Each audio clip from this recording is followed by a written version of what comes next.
Hi, I'm Mrs. Green. I'm one of your counselors here at Centralia High School. I work with 10th through 12th graders, last name's H to O here. And I'm Mr. Green. I'm a music teacher, currently teaching up north in Lacey, but of course I taught here in Centralia at Oakview and Washington Elementaries for 6 years.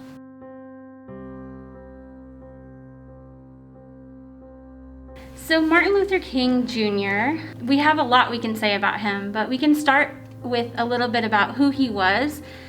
He was from Atlanta, Georgia, and when he was just 15 years old, he went to university there in Atlanta to Morehouse College, and that's a historically black men's college in Atlanta. And while he was there, he thought about doing law, and he also considered doing medicine, but eventually he would go on to pursue ministry, which is what his father was a pastor. One of the formative experiences for Martin Luther King was when right before he went to college, he spent a summer working in a farm in Connecticut.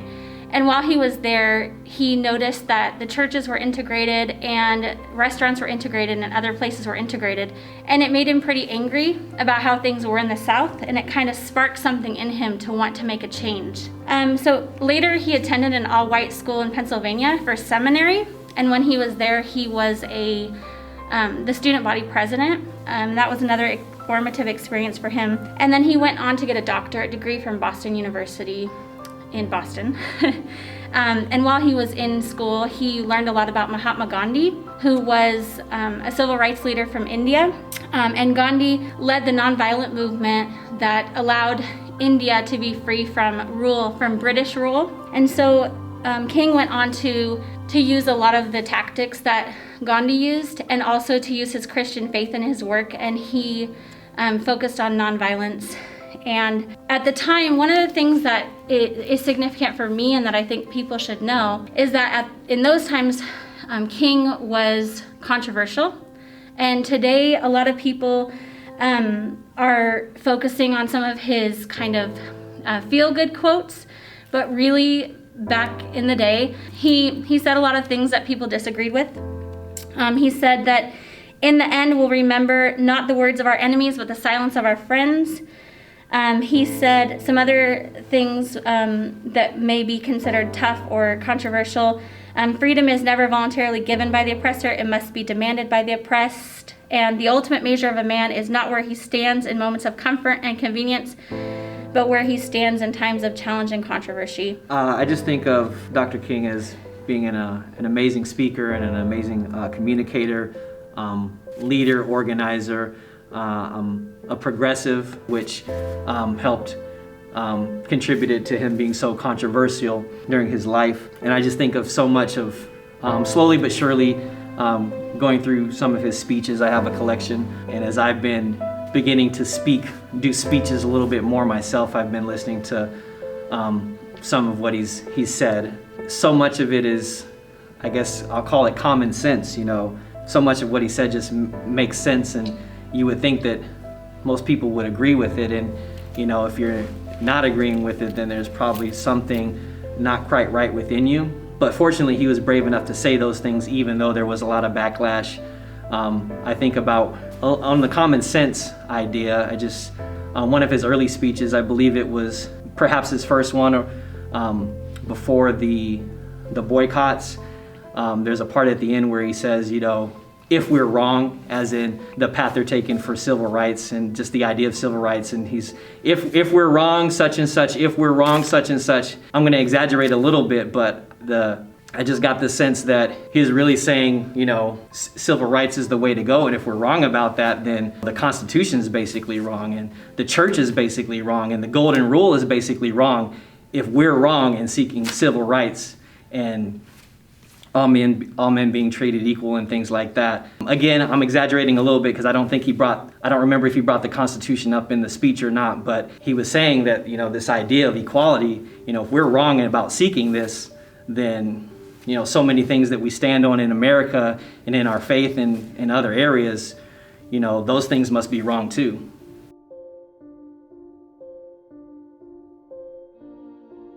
I guess to simplify it, just the two sides mindset. because if there's two sides, then you've got to pick a side, and it's a competition, and then eventually, there's an enemy, and there's good guys and bad guys. That whole sense and that whole mindset that a lot of people are taking on, whether intentionally or unintentionally, is just, I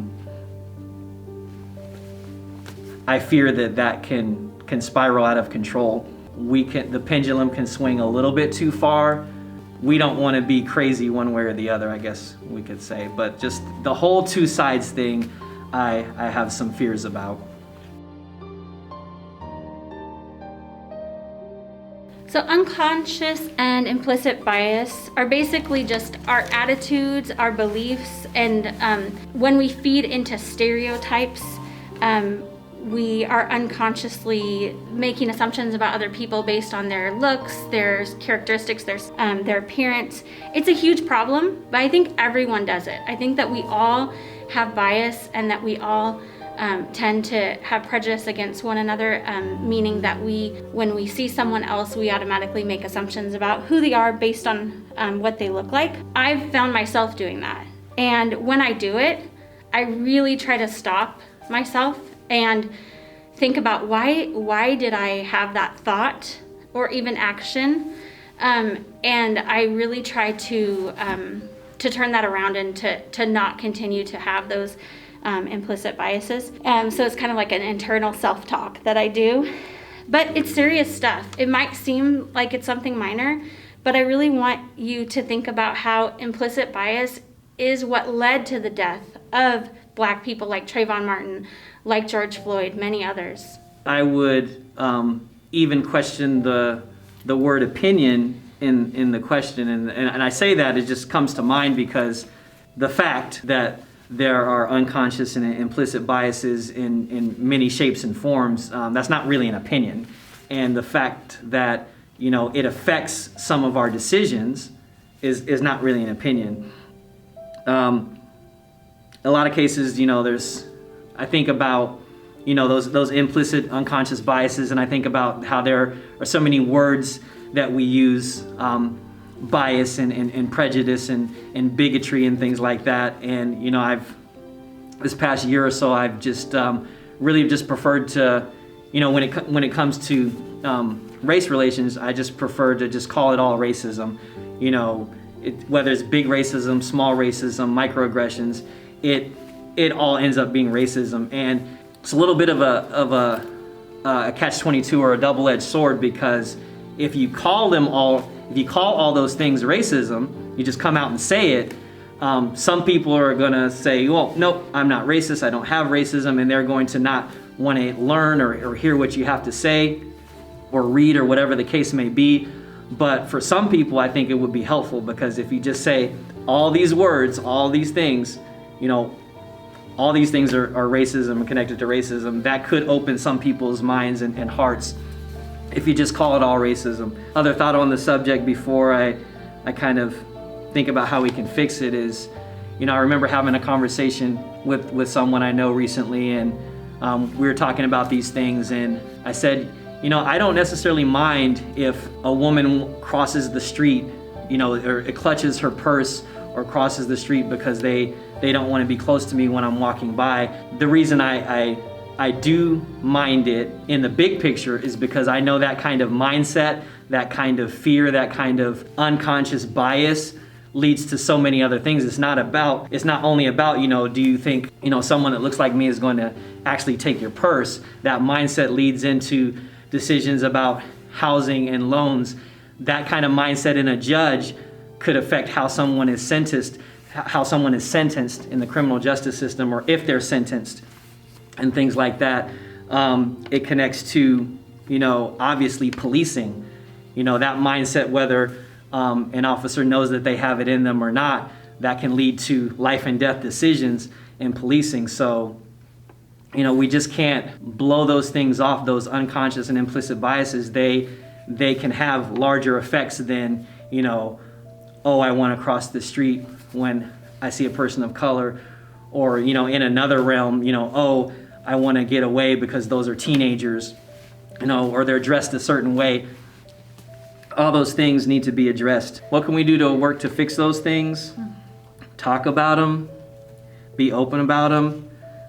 People have to be willing to question themselves.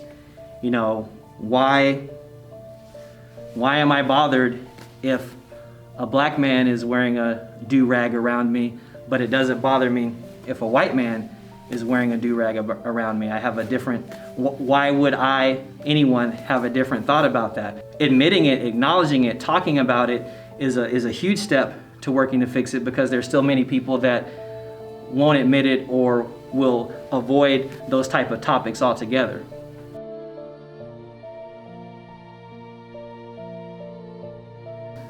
I know that racism is going to be something that impacts them. I anticipate it impacting them for the rest of their lives. We were protesting at one point. We had a sign that, because the kids were with us, and we had a sign that said, when will I turn from cute to a threat, or something like that. And it's just sad that we have to think that people will see them as a threat. I wanted to share a couple of things that have happened so far. I'm not going to actually share specifics, but I'm just going to talk a little bit about how they have experienced microaggressions. The most common place that it's happened has actually been in our church. These are comments that other children make towards them, or even parents would make towards us about our children, really just about their skin tone. And I was thinking about it, and I could identify 7 instances of this. So it's not like it happened once or twice. It happened at least 7 times. And these things may seem innocent, they may seem well-intentioned, but what happens is they add up, and what it starts to make you feel like is it starts to make you feel like an other, like you don't belong. Pointing out skin color over and over is not a way to demonstrate appreciation. You know, so what I'm saying is we're not asking people to be colorblind or ignore race, but pointing it out over and over isn't showing an appreciation of our family as having African American heritage. It feels more like people are saying we're colorblind, but actually we see that you're really different than us. Yeah, I just think of that concept as, you know, some groups of people, some individuals are considered other, you know, outside of the norm, you know, different.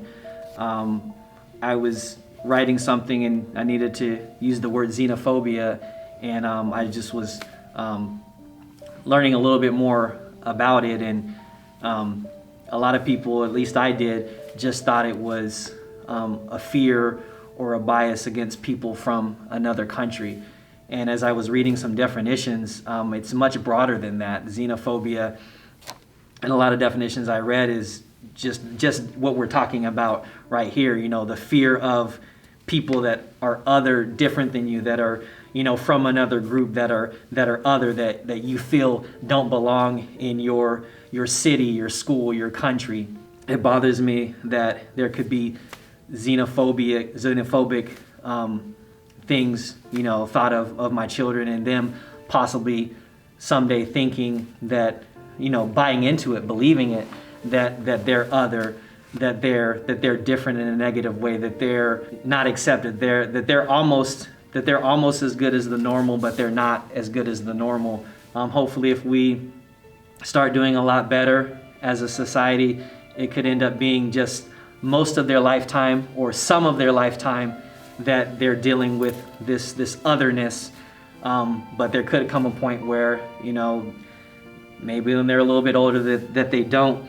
And just again, the fear of them not internalizing that, or the fear of them internalizing it, I really don't want that. Self-hate is something that even today can be experienced when there's so many negative things thrown at you about you personally, your culture, your race, can lead to those sorts of things.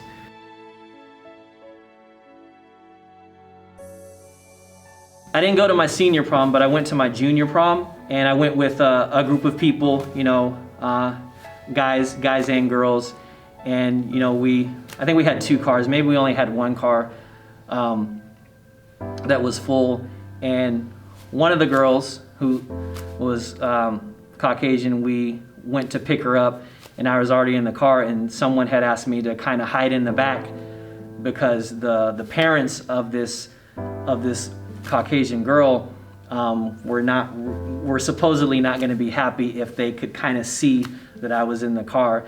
And I was young and dumb then, and so I was like, okay, whatever. I did it. I didn't really give it much of a thought. So I mean, it affected my life in those ways. There were parents of girls that were maybe not wanting to see me around, or perhaps even friends, guy friends that I had. There were parents that were perhaps not wanting to see me around and things like that. So there were some effects on my life in that way, I'm sure. This idea of talking white, I can first think of it in middle school, and just this idea that talking white is a negative, or that I'm not supposed to talk white. This was some feedback that I was getting from black students, and this idea that there's a certain connection to the way you talk and whiteness, and just ridiculous ideas have been present throughout my life as well. So the thing about racism is that it can seem subjective, but really anytime a person expresses that racism happened to them, that people were being racist towards them, it's true. It's about the perception of the person who's receiving the racism that makes it racism.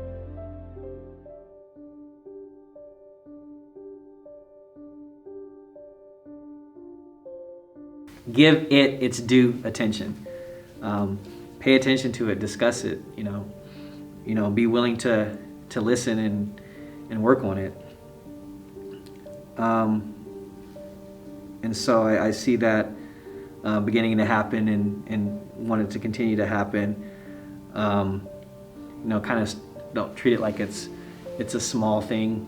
There's still in many people's minds this idea that, because there's not slavery and beatings in the streets, well, there still are beatings in the streets, but because it's not in their minds as big as it once was, that all of a sudden it's a small problem.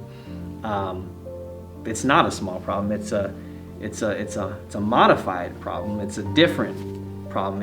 It takes on some different manifestations, but it's still a large problem. And I think at least for some people, we're beginning to know that and see that.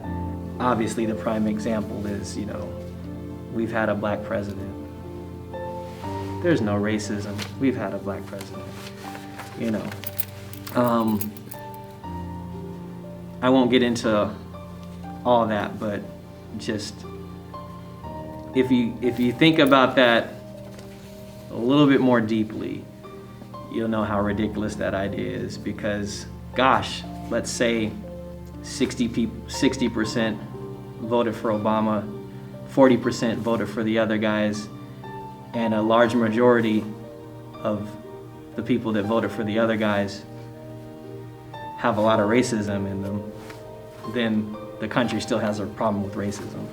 So, I mean, a black president doesn't really erase things. And if you were paying attention, you saw how many incidents of injustice against black people happened in the 8 years that he was president. So, but anyway, I hope to see a lot of laws and policies changed and added.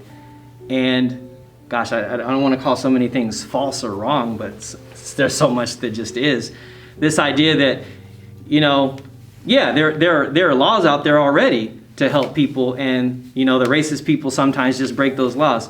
Well, not exactly. There's laws, for example, like the Stand Your Ground law, that had a lot to do with Trayvon Martin not only being killed, but his killer, not having any consequences for that. The idea that, if I feel threatened, then I can attack somebody in their own neighborhood and not have consequences for that.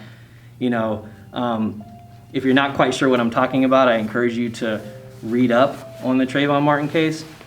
But it's connected to the Stand Your Ground law, and there's a lot of progress being made connected to that law. But only in some states. Like multiple states have those laws, and so, you know, even if one state kind of fixes it or modifies it or whatever the case may be, then there's still a ton of states that, you know, have it just the way it is, and it's the Wild West. And so just, you know, strong policy changes. Yeah. And also I want to see healing. I think people desperately need healing. But at the same time, I don't think we should rush people's healing.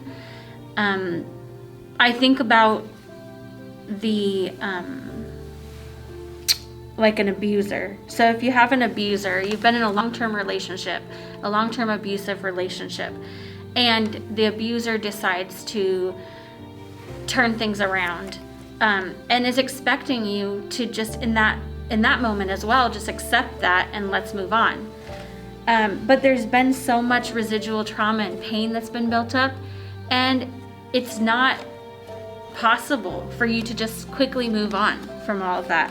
And I think that's really what we need to think about when we think about racism. We've had 400 years of abusive treatment towards Black people in America. So we can't just expect a quick turnaround. There's a lot of healing that's needed. And there's a lot of individual work that's needed. So people need to take that on upon themselves to do learning, to listen to voices and stories, and read books. There's so many great books out there that you can learn from that can help you to have a better understanding of this topic. A good one is So You Want to Talk About Race. Another good one, and that's by Ijeoma Iluo. And then another good one is How to Be Anti-Racist by Ibram X. Kendi. Those are both great books to learn about these topics. There's also lots of podcasts. One is called Code Switch. That's a good one. There's even YouTube videos, IG videos, Facebook videos, TikTok videos that are kind of focused around this thing called anti-racism. And just to keep it simple, anti-racism takes it a step above saying, I'm not racist. I'm anti-racist would be where you're actually actively working on confronting racism and bias and bigotry and all of these things that we've talked about today.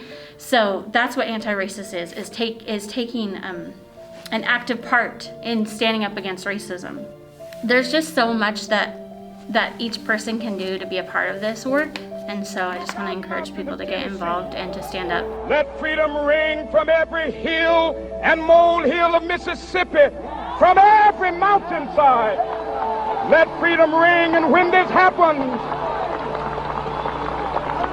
and when we allow freedom ring, when we let it ring from every village and every hamlet, from every state and every city, we will be able to speed up that day when all of God's children, black men and white men, Jews and Gentiles, Protestants and Catholics, will be able to join hands and sing in the words of the old Negro spiritual, free at last, free at last. Thank God Almighty, we are free at last.